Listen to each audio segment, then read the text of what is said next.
اللہ رب العالمین نے ایمان کی دولت سے سرفراز فرمایا، مالک کریم نے مسلمان گھرانے میں پیدا فرمایا۔ اللہ تبارک و تعالیٰ کا احسان اور کرم ہے کہ اس نے ہمیں صحیح اور سالم انسان بنایا۔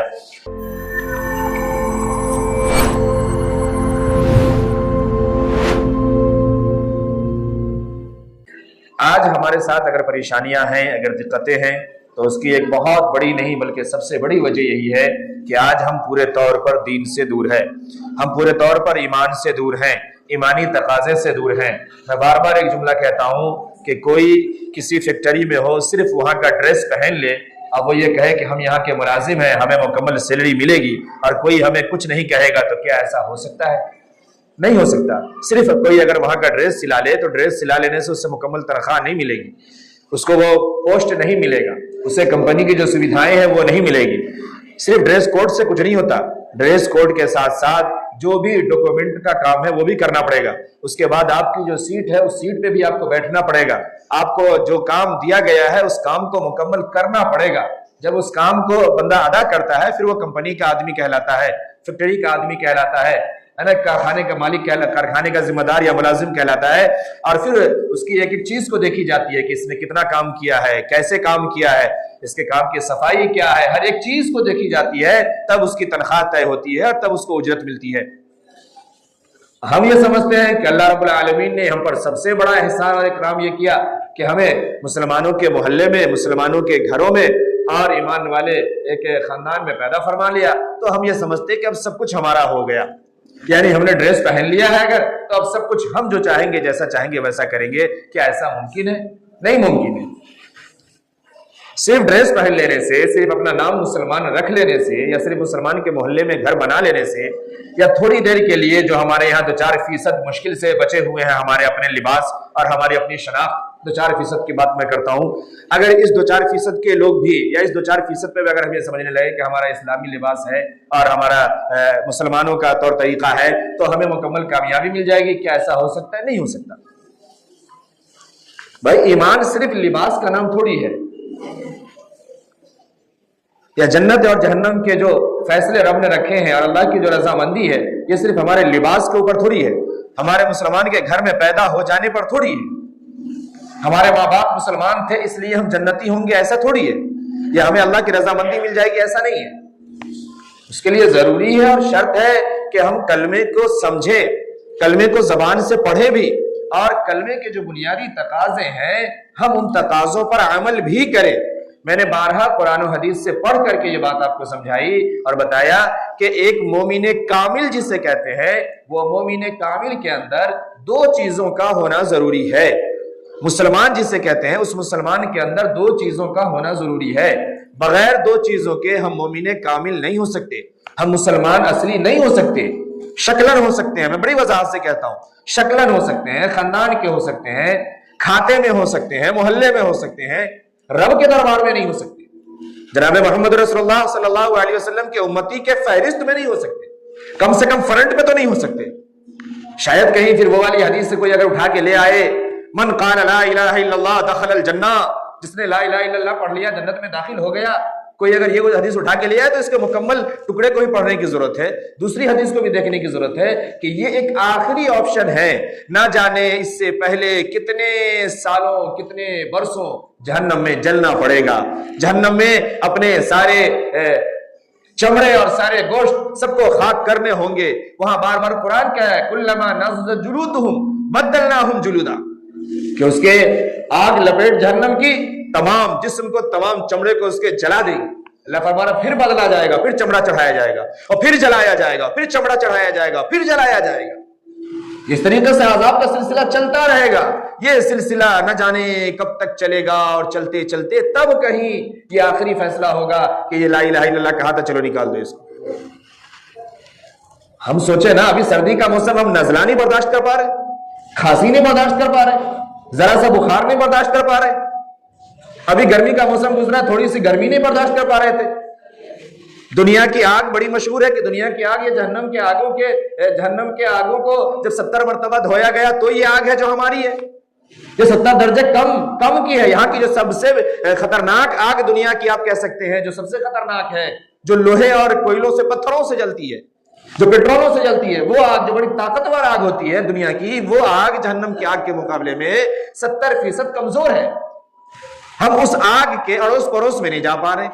آگ سے ڈائریکٹلی مقابلہ تو بہت دور کی چیز ہے، اور پھر اس آگ میں ہمیں جالا جائے گا، جلایا جائے گا، چمڑی چڑھائی جائے گی، پھر جلایا جائے گا. کیسے برداشت کر پائیں گے؟ جہنمیوں کا نقشہ کی جگہ کھینچا. بھائی کبھی کبھی صرف پڑھے نا، پڑھتے ہی نہیں ہے اور نہ سمجھتے ہیں، کلیجہ یوں ہی پھٹ جائے. فرمایا کہ جب جہنمی جہنم میں داخل ہوگا نا، کھانے کے لیے مانگے گا، کھانے کے لیے. قرآن کہہ رہا ہے اسے کھانے کے لیے دیا جائے گا زقوم. زقوم ایک کانٹے دار پھل ہے. لوگوں نے لکھا کہ دھتورے کی طرح کا ہے، کانٹا بھی ہے اس میں اور ایک دم کڑوا کسیلا بھی ہے. آج ہم ایک ایک چیز کو کتنا چکھ کے کھاتے ہیں، کتنا اس کے ٹیسٹ پہ ہمارا پورا دھیان ہے. ہم یہ نہیں کھاتے، ہم وہ نہیں کھاتے، اس کی اسمیل صحیح نہیں ہے، اس کا ذائقہ صحیح نہیں ہے، اس میں یہ نمک ملا کے کھاؤ تب اچھا لگتا ہے، وہ ہری مرچ ملا کے ڈالو تو ایک ایک چیز.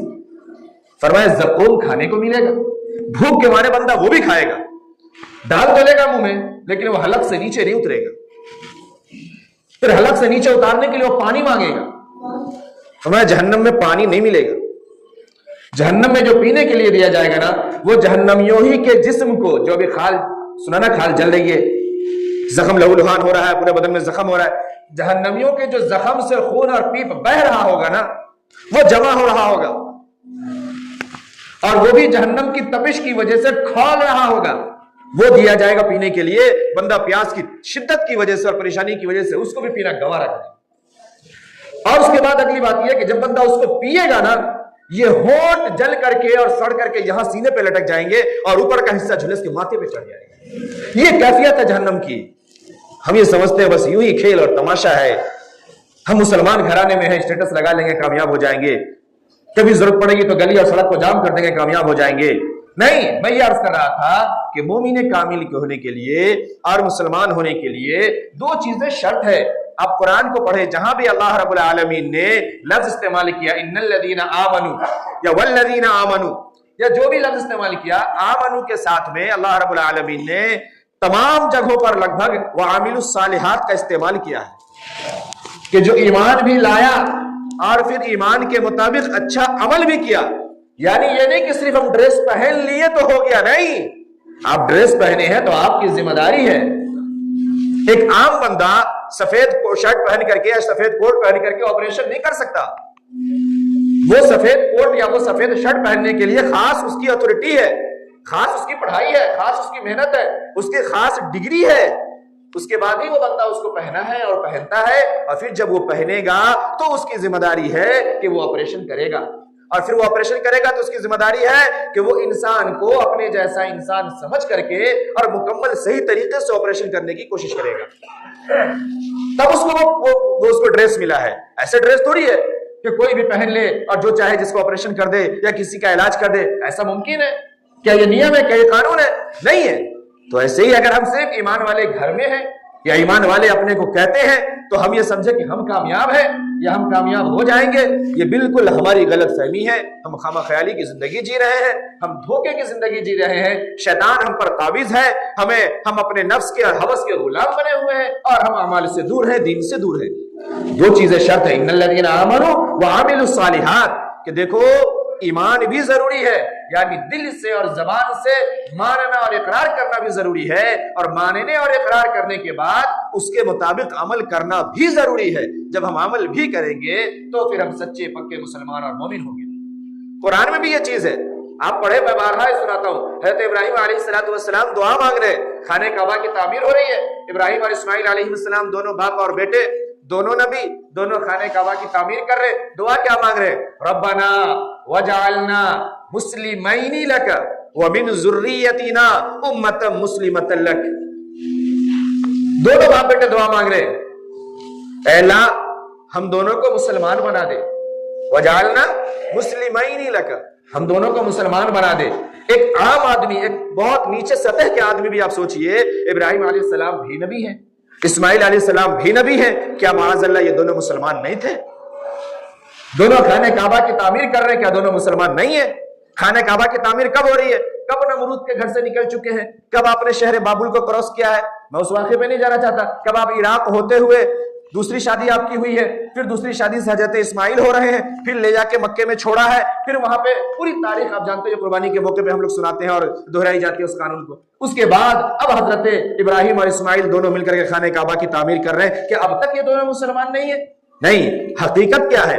حقیقت یہ ہے کہ مسلمان کے جو صحیح معنی ہے ہم نے اس کو سمجھانے کی۔ مسلمان کے معنی کیا ہے؟ مسلمان یہ لفظ کون سا ہے؟ یہ کون سا ورڈ ہے؟ کس ڈکشنری سے نکلا ہے؟ اس کی اصلیت کیا ہے؟ اسلم یسلم، اسلام، اس سے ہے مسلم۔ اس کے معنی یہ ہوتے ہیں کہ اللہ نے جو حکم دے دیا ہے بس اس کو مان لینا ہے، یہ ہے مسلمان۔ یہی دعا کر رہے ابراہیم اور اسماعیل کہ اللہ کبھی ایسی بھول بھی نہ ہونے پائے ہم سے کہ ہم دونوں میں سے کوئی کسی طریقے کی نافرمانی کر بیٹھے، جبکہ انبیاء یہ معصوم عن الخطا ہے، یہ حقیقت ہے۔ انبیاء سے گناہ اللہ ہونے ہی نہیں دیتے، گناہ ہوتا ہی نہیں، لیکن پھر بھی یہ اصل یہ پیغام دیا جا رہا ہے، اصل یہ امت کو سکھائی جا رہی ہے یہ بات کہ مسلمان وہ ہے، مسلمان وہی باقی رہے گا جو گناہ نہیں کرے گا۔ اصل یہ پیغام ہے، اس کے اندر یہ سکھایا گیا کہ مسلمان وہی ہوگا اور مسلمان وہی باقی رہے گا جو گناہ نہیں کرے گا۔ تو میرے محترم بزرگوں اور دوستو، آج ہماری چاہے وہ گھریلو ناکامی ہو، معاشرتی ناکامی ہو، یا ہمارے رشتوں کی ناکامی ہو، یا ہمارے ملک کی ناکامی ہو، کہیں پر بھی آپ جائیں اس کی سب سے بڑی وجہ یہ ہے کہ آج ہم نے اپنی تشخص کو کھو دیا ہے۔ آج ہم نے ایمان اور اسلام کو اور دین کا مذاق بنایا، ہم نے اس کو کسی درجے میں باقی نہیں رکھا۔ یہ نہ ہمارے گھر میں باقی ہے، یہ نہ ہمارے چال اور ڈھال میں باقی ہے، یہ نہ ہماری شکل و صورت میں باقی ہے، نہ یہ ہمارے کھانے اور پینے کے طریقے میں باقی ہے، یہ نہ ہمارے بولنے میں باقی ہے، یہ نہ ہمارے لہجے میں باقی ہے، یہ نہ ہمارے معاشرتی زندگی میں باقی ہے۔ آج بڑی افسوس کے ساتھ کہتے ہیں ہم سے زیادہ آپ لوگ گھومتے ہیں، لیکن آپ نکلیے، آپ کو جتنی اخلاقی بگاڑ ملے گی نا، اور جتنا اخلاقی اعتبار سے گراوٹ ملے گا، میں ذمہ داری کے ساتھ کہتا ہوں یہ ہماری قوم کے اندر، ہمارے قوم کے محلوں میں ملے گا۔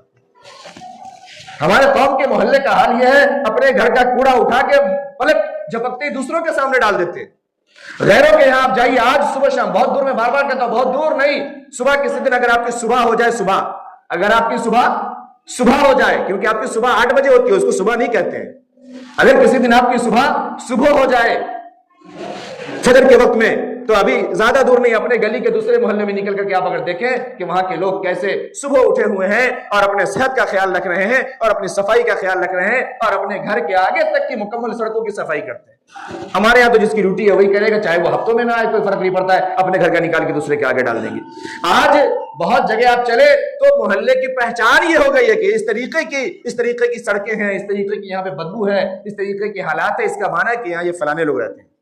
آج ہم اس طریقے سے چلیں گے، جس کے دین کا حصہ، جس کے ایمان کا حصہ ہے پاکی اور صفائی۔ آقا صلی اللہ علیہ وسلم فرمایا الطہور شطر الایمان، الطہور نصف الایمان، آدھا ایمان ہے، لیکن نہیں۔ اور اس صفائی کی جب تفصیل ہوتی ہے نا تو اس میں سب کچھ آتا ہے، بدن کی صفائی بھی ہے، روح کی صفائی بھی ہے، اندر کی صفائی بھی ہے، باہر کی صفائی بھی ہے، گھر کی صفائی بھی ہے، محلے کی صفائی بھی ہے، ہر ایک چیز اس کے اندر داخل ہوتا ہے۔ ہم کبھی پڑھے تو صحیح، کبھی سمجھے تو صحیح۔ تو میرے محترم بزرگ اور دوستو، ہم اگر اپنے آپ کو صرف یہ کہہ کر کے خوش ہیں کہ ہم مسلمان ہیں اور ایمان والے ہیں، تو دنیا میں بھی ہمارے ناکامی کی وجہ یہی ہے، یہ سمجھ لیجیے آپ، اور آخرت میں بھی ہمیں کامیابی کی کوئی ضمانت نہیں ہے، چونکہ کامیابی کی ضمانت اسی پر ہے جس کو اللہ نے خود بیان فرما دیا صاف صاف، اور اللہ کے حبیب جناب محمد رسول اللہ صلی اللہ علیہ وسلم نے بیان فرمایا کہ ایمان ہو، ایمان کامل ہو، ایمان پہ یقین ہو، اور اس یقین کے مطابق زندگی میں عمل کیا ہوا ہو، پھر وہ دنیا میں بھی کامیاب ہوگا اور آخرت میں بھی کامیاب ہوگا۔ اگر ہمارے اعمال اچھے نہیں ہیں، اگر ہمارے اخلاق اچھے نہیں ہیں، اگر خاص طور سے ہمارے معاملات اچھے نہیں ہیں، ہمارے لین دین اچھے نہیں ہیں، رشتوں کے درمیان ہمارے تعلقات اچھے نہیں ہیں، ہم جس سے بھی کوئی معاملہ کرتے ہیں، کوئی لین دین کرتے ہیں، کوئی خرید و فروخت کرتے ہیں، اگر اس میں دھوکہ دھڑی ہے، اللہ کے نبی صلی اللہ علیہ وسلم نے کتنی وضاحت سے فرمایا من غش فلیس منا، جو دھوکہ دے وہ ہمارا نہیں ہو سکتا۔ کیا معنی؟ ہمارا امتی نہیں ہو سکتا، میری امت میں نہیں ہو سکتا، ہمارا نہیں ہو سکتا، مسلمان نہیں ہو سکتا۔ اس کو وضاحت کر کے ترجمہ کرے، کتنا مشکل ہے جو اس پہ ہمارے آپ پہ کھڑے اترنا۔ آج ہم نے کتنا آسان سمجھ لیا دھوکہ دے دینا، دھوکہ دینے کا الگ الگ نام ہم نے رکھ لیا۔ آقا صلی اللہ علیہ وسلم نے فرمایا مومن بہت سارے گناہ کر سکتا ہے لیکن المومن لا یکذب، مسلمان جھوٹ بول دے یہ نہیں ہو سکتا۔ حیرت کے ساتھ مسلمان جھوٹا نہیں ہو سکتا، مسلمان جھوٹ نہیں بول سکتا۔ آج ہم غور کر کے دیکھیں کہ صبح سے شام تک میں ابھی تک نہیں ہم کتنا بول کر کے آ رہے ہیں سچ۔ ہماری یہ زندگی ہے،